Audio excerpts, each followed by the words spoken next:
And that's basically what she was telling me in this one-on-one with my mentor is, hey, you're not being visible. You're not talking about the work you're doing. You're not adding any value. Why do you even come to the meeting? So, of course, being top talent 1 minute and then hearing all of that the next makes you feel like, oh my God, how did I miss? How did I miss it?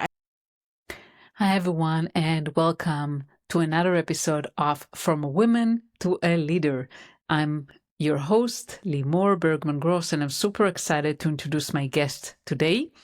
Her name is Susan M. Barber, and Sue was a Fortune 500 IT director at Kraft. She was named top talent until a mentor told her she wasn't visible enough and asked why she even came to the meetings. Sue now coaches senior leaders on exactly that, and she wrote The Visibility Factor and the workbook, Your Journey to Visibility. And in the episode today, we talk about why your work does not speak for itself, the words you use that quietly erase it, and what to do instead that is not bragging. So if you feel like you need to be more visible, and maybe you're not sure how, this episode is for you. So are you ready? Let's dive right in. Hi, Susan. How are you? I am great. I'm so excited to be here and talk to you today. Likewise. You mentioned how you went from top talent and being told you're not visible enough. So can you describe kind of what happened in that moment and how did it land for you? It didn't land well, I'll tell you that to begin with.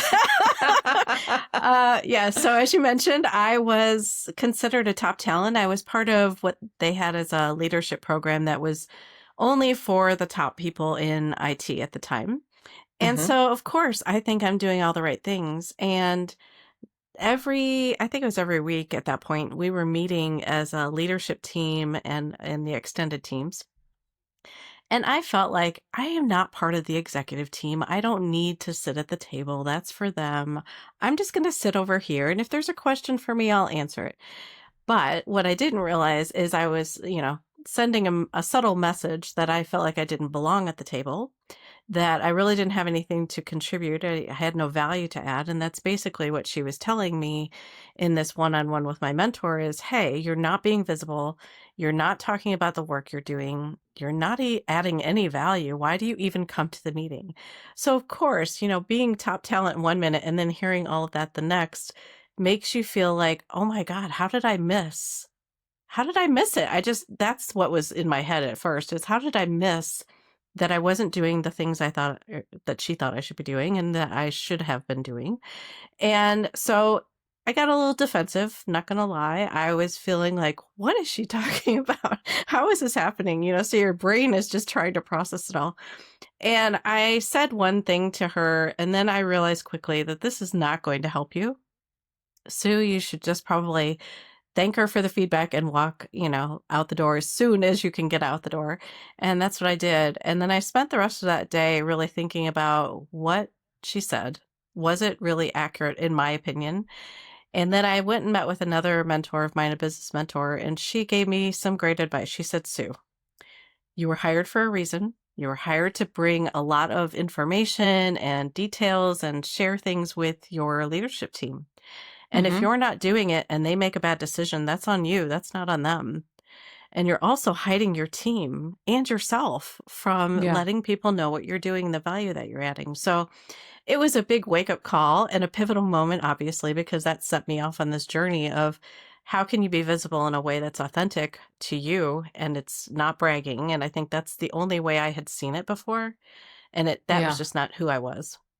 Yeah, and I relate to that so deeply because I'm exactly like you, right? I used to kind of work in the shadows and thinking, yeah, I don't need to speak. I don't need to say things, unless I'm being asked. And it also hurt me in my career as well. And that's why I think it's so important for women to realize that we have to speak up. So what would you say to someone listening to us and say, okay, I feel very uncomfortable, with visibility. I want to be authentic, as you said. I don't want to brag. How do you do that? What was for you that was still authentic to you, wasn't bragging, but helped you be visible? I think the first couple of things I did was observe other people. So, what were they doing that was getting them noticed, getting them visibility? And I realized that they were just offering to help. They were just sharing information about they were doing on a project. They weren't probably bragging like I thought that they were, although there Yeah. were some that were definitely doing that. And then I realized that part of the challenge for me was in the moment of being in a meeting and trying to come up with the perfect question. I got in my head too much and I just got in panic mode and I couldn't come up with the right question. So I started preparing in advance of what's on the agenda, what are some things that I think, I could ask about and or even just add on to someone else's question. I think that's really an easy way to do it. Someone brings something up and you can say, I love that you shared that. Could you add a little more detail to that because I'm curious about blah, blah, blah, whatever that is. And the important thing is to just get your voice out there and it doesn't have to be perfect. And Yeah. I was the queen of perfection for such a long time that I had to let go of that crown for sure because it just wasn't serving me. It wasn't helping me. And it's putting so much pressure, especially on women who are already navigating so much at work and at home and kids and everything else. To try to be perfect is just not possible.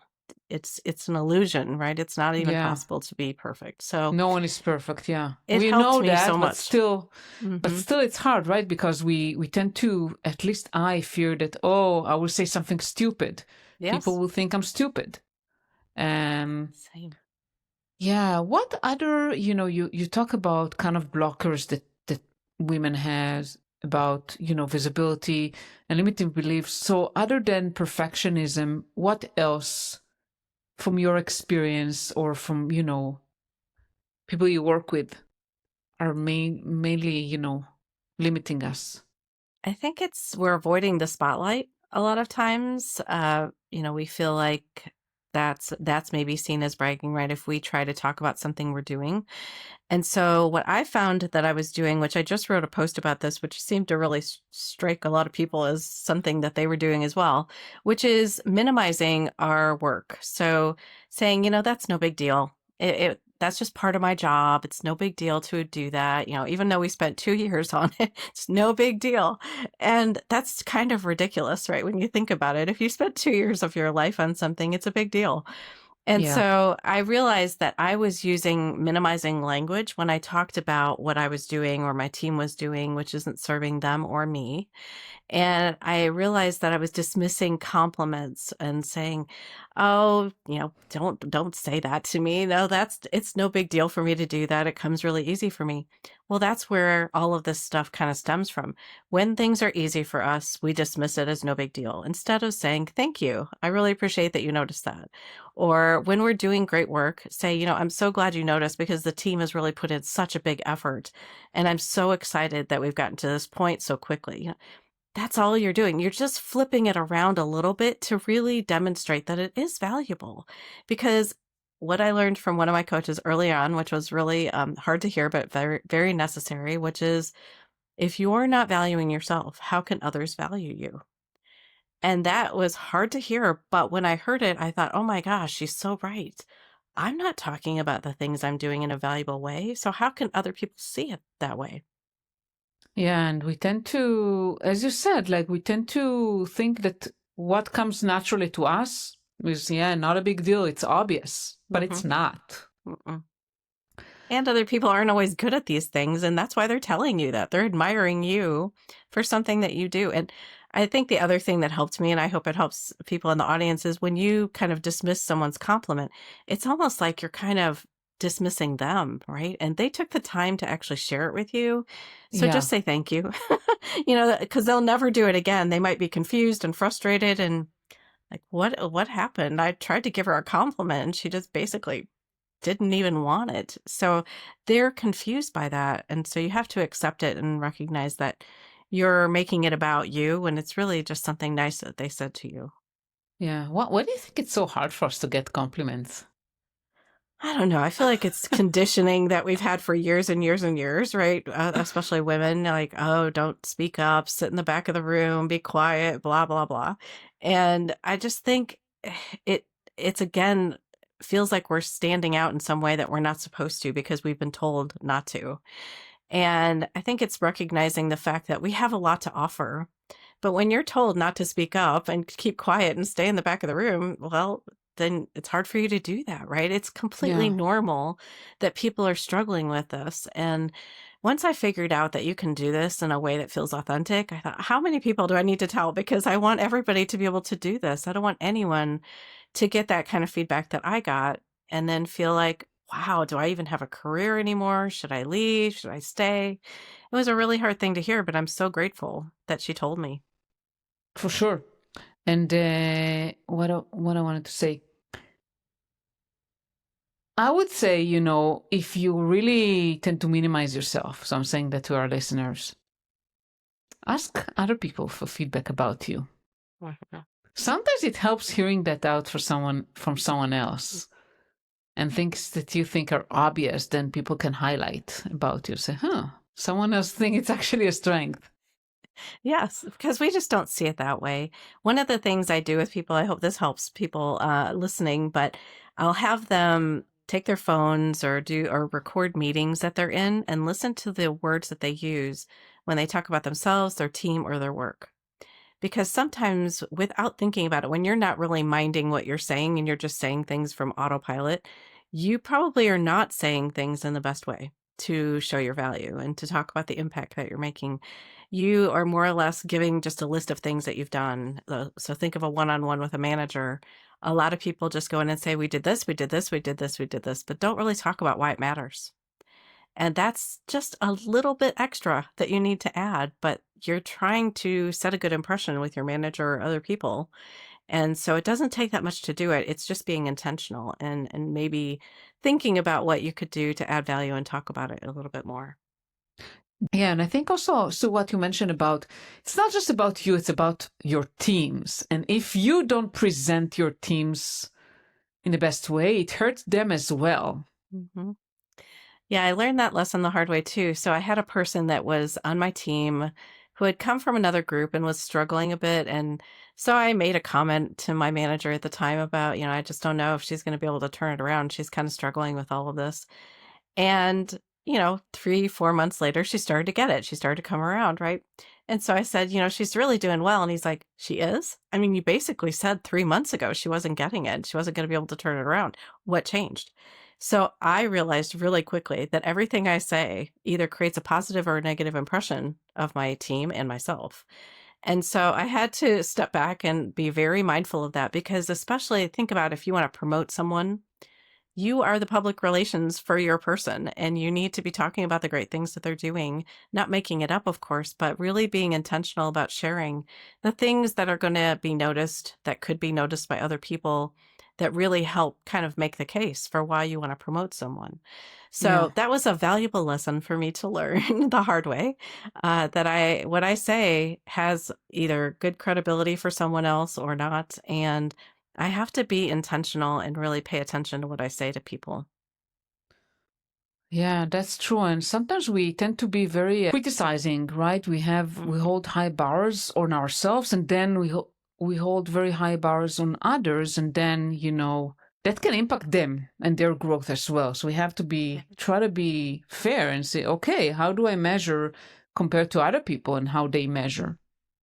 And they may be struggling, and you can talk to your manager about that and say, they're struggling a lot, but here's what I'm going to do to help them get on back on track. Yeah. And that helps your manager know that you've got it, right? That you're taking care of it, that you're going to figure out what the challenge is and turn them around if you can. And, maybe you can at some point and you have to have a difficult conversation, but I think it's important to demonstrate that you're not just kind of dropping the ball in your manager's lap and saying, here, I've got all these complaints for you. I mean, that just doesn't really set a good impression of you. For sure. Usually I would recommend coming with the problems and solutions together, 100%. right? Yes. Exactly. So how do you make yourself visible? I mean, can you give us like some framework or something, our listeners can take and start implementing today? Yeah. So in the new workbook, it's called Your Journey to Visibility. That came out in last October. And there's a framework in there that I call value, which is an acronym. Love a good acronym. It's easy Yeah. to remember. And so that framework allows you to really be intentional with your time. So the V stands for visibility, which is what kind of opportunities do I have for visibility this week? I don't want you to create new ones necessarily unless you have the opportunity to, but it's what meetings am I in that I could speak up? What one-on-ones do I have? What other opportunities could I create if I have the time and I can make that happen? A is what do I want to amplify? So what messages, what information, what project updates, some things about you or your team. L is what language do I need to use to be strategic, to show that I'm thinking about things in a bigger way, to help people understand it. U is what is unique. So I want people to celebrate what's unique about them. And I think sometimes we also dismiss and minimize those things. And so really talking about maybe some of your strengths that you have or that your team has, or some of the things that you're doing to drive agreement or negotiations, whatever that might be. And then, so you do those first four throughout the week. You set it up maybe on Sunday or Monday morning, work on those. And then E, you do at the end of the week, which is evaluate. And you look at all the things that you said you were going to do. How did it go? How did you do? And maybe there's some other things that happened that were great too.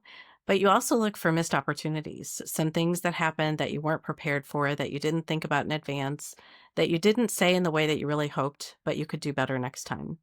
And so that E category allows you to set up the week after what you're going to do in your value plan. But it also has a list of things that you can now share with your manager. You can use in your performance reports or your status reports. And it's just a great way to start to be intentional behind what you're doing every week. And it just automatically increases your visibility because of that. Definitely. And I think it's what you mentioned here. It's very important to write yourself down, right? The things that you're doing, because what happens a lot of times, we get to the evaluation period and then we don't remember all the things we've done. No, we think we're And going to, but we we think, just but we don't. can't remember everything, right? And we expect our manager to remember, and they even know less than we do about Yes. everything that we're doing. So it helps also like keeping some kind of log of everything we're doing so we can use that later on. Yeah. Yeah, I think the great thing about the workbook for me was that it allowed me to take all of these things that I've been working with clients on and turn them into frameworks that people can use. And the original book, The Visibility Factor, has, I don't know, hundreds and hundreds of ideas based Yeah. on your strengths, based on what you're good at that you really want to dive into deeper and try. But these are all little experiments. I don't want them to feel like a really big thing that you're trying to change about yourself. It's, I'm going to put together a list of questions before a meeting. I'm going to make sure that I talk when someone else talks. I'm going to add on a question. One of my favorites that I think might help people, especially if they're more shy or introverted, is the visibility partnership, which is, let's just say that you and I are in a meeting and you get the opportunity to speak first. And so you might say at the end of whatever you're sharing, Sue told me this thing the other day that I think would be really important for us to hear here. And then you pass the mic, so to speak, over to me, Yeah. and then I share what it is. And then I'll do the same for you. And then outside of meetings, we're also talking about each other's accomplishments and results to other people. So I want us to be able to advocate for ourselves. But when it's a struggle and it's not as easy, it's not easy for everybody in the beginning, then I want you to have a way to have somebody who can help you, and you help each other, and you have this, kind of agreement between each other that you're going to find ways to get each other's accomplishments in front of other people. And I have done this at one company. I had 3 people who did it for each other. And they were in one of my first classes after the first book came out, and they got promoted pretty quickly, about a year after they went through everything. And then they've now since been promoted again. So I know that it works really well. You just have to be intentional. And so using the value framework, building something like this visibility partnership can just help you start to do that more quickly and accelerate, the visibility that you really want to get. I love that. I love the partnership. That's a great idea. Because a lot of times it's hard, right? I mean, doing it only by yourself. Yes. And your biggest fear is someone's going to ask you to speak in a meeting. And you're like, oh my God, please don't ask me. Don't ever, everybody looks down. Don't pick on me, right? But when you start to get more comfortable with this and really recognize the value that you bring, And I know people struggle with that in the beginning because they can't see it for themselves. But when you just even write out a list of accomplishments you've had over the last month, you'll probably surprise yourself. We just take Yeah. them for granted too much. And I want people to really slow down and reflect on where they're spending their time because you're already doing a lot of work. Let's take advantage of that and get some credit for what you're doing instead of just kind of brushing it, under the carpet, so to speak, and no one knows. Managers are busy, leaders are busy right now. You have to find ways to get it in front of them. Yeah. Can you think, you mentioned like in your framework unique, and this is something interesting to me because each one of us is unique. And one of the challenges I faced that I try to compare myself to others and I felt different and I felt, oh, maybe I'm not as good. Can Mhm. you think of like some examples of what could be unique with you, especially like as a woman, someone that is relatively quiet, that people may not think of as something like big or worth mentioning? Oh, there's so many. And I love that you brought this up because I feel like it's something that is really a great area to dive deep into for yourself. So I have a whole section on this in the workbook too. But one of the things that I think is important is just taking a little bit of an inventory of what have you done in your life, right? Where have you lived? Because if you've lived in different places, you have different perspectives. If you have been at other companies, you've gotten different perspectives. Maybe the industries are different. The work that you were doing is different. For me, I'll just use my own example. So I was in IT, felt like I didn't belong there because my degrees are marketing and management. And so I would constantly say I didn't belong at the table. I had imposter syndrome. I would hold myself back. What I came to realize though is I actually started with the company in sales. So I had sales, then I went into supply chain, then I went into food service. So I had all of this pure business experience at Kraft that allowed me to be able to have a different perspective when I sat at the table. And those people didn't have that. So I want Yeah. you to not compare and try to be like them because the more you can stand out for what you bring, the better off you are because they're not going to be able to do that. Another way that I like people to think about this is if you're going in for an interview, you're going to automatically think, okay, what can I do to set myself apart from another candidate, even though you don't know who those people are? You're going to try to set your best foot forward and say, here's the things that I have to offer that I think are going to be immediately beneficial to this company. We don't do that when we're not in an interview. So, what if we did? What if we started to think about what is it that I have to offer? Another example I have is one of the people that I was coaching. She's now like a VP of leadership development and culture and engagement. But she came into that company from the educational background. And so she struggled because she didn't grow up in corporate. And so she kept setting herself apart. And I said, but you have all of this leadership experience and all of the things that you did when you were in that environment that you bring to this world.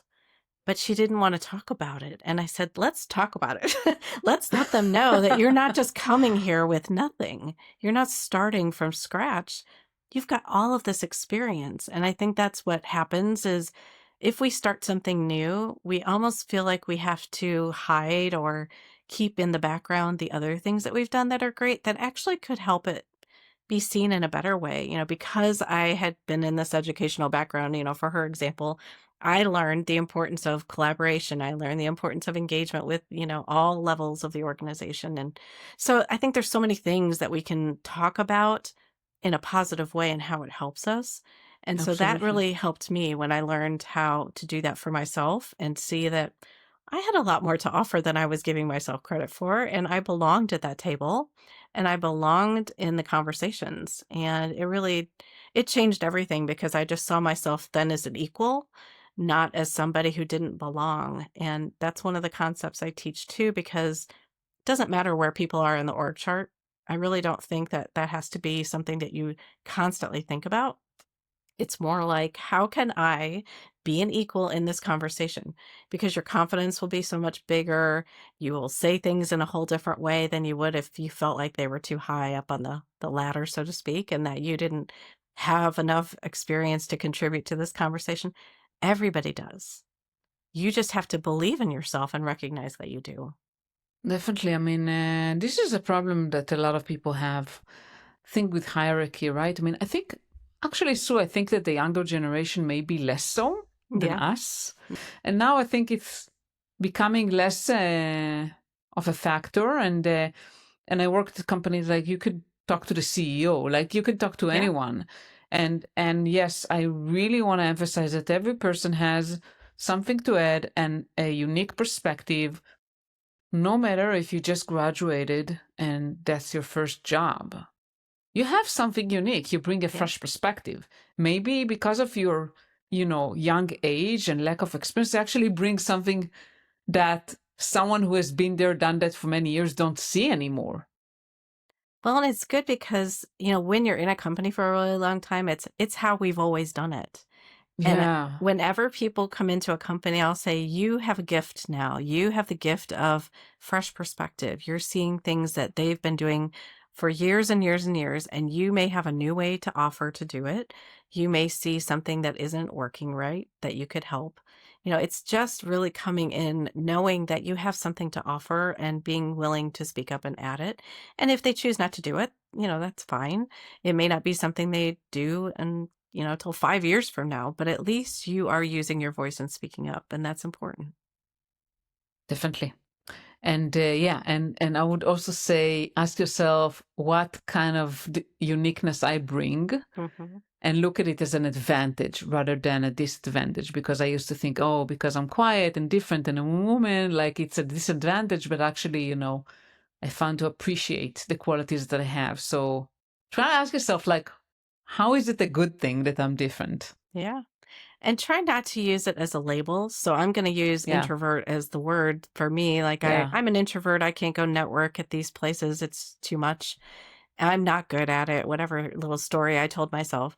And then I realized I was using that almost as a crutch to keep myself from Mm, going to things. So look and see if you're using something as a label that keeps you out of visibility, that keeps you hidden, and really explore if you could just reframe that in another way. Say, you know what, if I go to a networking opportunity, I don't have to go to meet 150 people. I only have to meet 3 to 5. And 3 to 5 people for an introvert is not as big, right? It's not as yeah. scary. So I realized after I would leave these networking events, like that wasn't that bad. What was I what was I freaking out about at the beginning? And I didn't need to do that anymore. So just check in and see if you may be holding on to a label because it helps you stay safe. That's very important. Thank you for saying that. So yeah, I force myself to speak at conferences and go to conferences several times a year, and that's always very uncomfortable to me. Hmm. Same. So definitely, safe for you. Yeah, I remember my very first conference while I was still at Kraft, and my boss said, "So next year you're going to speak at this conference about what we're doing with we were doing a master data program." And I said, "I what?" I just remember holding myself like, "What?" I said, "I don't think I'm the right person. You should probably do this." She's like, "No, you're doing it." And I said, "Oh my God." So I had a whole year to think about it, right? But it actually went really great. And a lot of people were glad that we did it. So I think it's just getting used to the fact, I couldn't do what I'm doing now. And I know you couldn't either. We need to talk about what we want to do to help people. And if we don't talk about it, no one will know. So it's important that we do it. It doesn't mean that it's easy for us. And I think that's what actually makes us very relatable because we have vulnerability to share with people that this isn't easy for, everyone. And it Yeah, doesn't come naturally for everyone, but you do get more used to it. And you get to a place where, like, you know what, I have something important to say and I have to share it. yeah. I think it's like training a muscle in the gym, right? I Right. mean, the more you do it, it becomes easier. It doesn't mean it's Exactly. easy, but it becomes easier. Right. Right. Anything else that you want to share? Oh wow, there's so many things. There's so many things. I think the one other thing I'll share is there's another framework in the workbook called Career Clarity Framework. And what I'm finding is that a lot of people struggle with enough clarity about what they want to do next. And that was something, I just assumed people I knew would know what I want to do next. And of course, they're not mind readers. So if you are struggling with having a career conversation about what you might want to do next, uh, for your next role, maybe your future roles, wherever you want to go in the future. Do this framework, and it's really simple. I'll just tell you the highlights. There's 3 columns. The first column is needs. The next column is nice to haves. And the third column is deal breakers. And what I want you to do is think about, what is it that I really love to do? What do I need this role to have? I want to have people management. I want to have influencing opportunities. I want to be able to sit at the table. I want a role that's going to stretch me from in a bigger way or develop me. And nice to haves might be some things like, I want to make sure that I'm in front of the customers on a regular basis, or I want to make sure that I'm working with other functional groups in the organization. But the deal breaker column is important. I want to make sure that I'm not traveling more than 25%. I want to make sure my compensation is this. I want to make sure that it has an opportunity for advancement beyond, this role. So whatever your deal breaker columns has, it's really kind of a defining moment there to help you make a decision. And you can change this at any time. It's very iterative. You just keep adding to it or taking things off of it depending on where you are. But the goal of it is to let you make a conscious decision about what you want to do next. So you might put something in that deal breaker column and then they offer you this role and it's got everything, but it does have 50% travel. And you're like, okay, I said I didn't want to travel more than 25%, but it offers so many things that I'm willing to do it. That's a conscious decision versus in the moment, it might just be like you make a decision that is not good for you because you're emotionally excited about it and you're so thrilled and you get a little bit impetuous and you're like, oh my gosh, I just want to go do it. I just want to make it happen. At least you're slowing down to ask yourself, is it the right decision? Because we're all at different stages of our lives at different times. And so you have to look at your priorities, your values. What is it going to bring to you? And depending on where you are, family wise, if you have little kids, that also adds to it, right? How much am I going to be away from home? How am I going to make sure that I do all the things that I want to do in my life, personally and professionally? So it just allows you a way to slow down and reflect. So it's a really easy framework to use. Wonderful. And before we end today, how can our listeners find you? I am on LinkedIn, so you can absolutely find me there, Susan M. Barber. I think my handle might be Susan Barber Coaching, but you can absolutely find me out there. And then my website is susanmbarber.com. So I'd love to connect with anyone. You can check out the books. They're anywhere online. Then the podcast is called the Visibility Vector Podcast. So would love to hear from any of your listeners. Fantastic. Thank you so much, Sue, for being here Thank today. you. It was a pleasure. Thanks for having me. Thank you so much for listening to the episode. I hope it was valuable for you. Don't forget to subscribe to the podcast on your favorite podcasting platform and share it with any woman who needs to hear it. And I'll see you next week. Bye.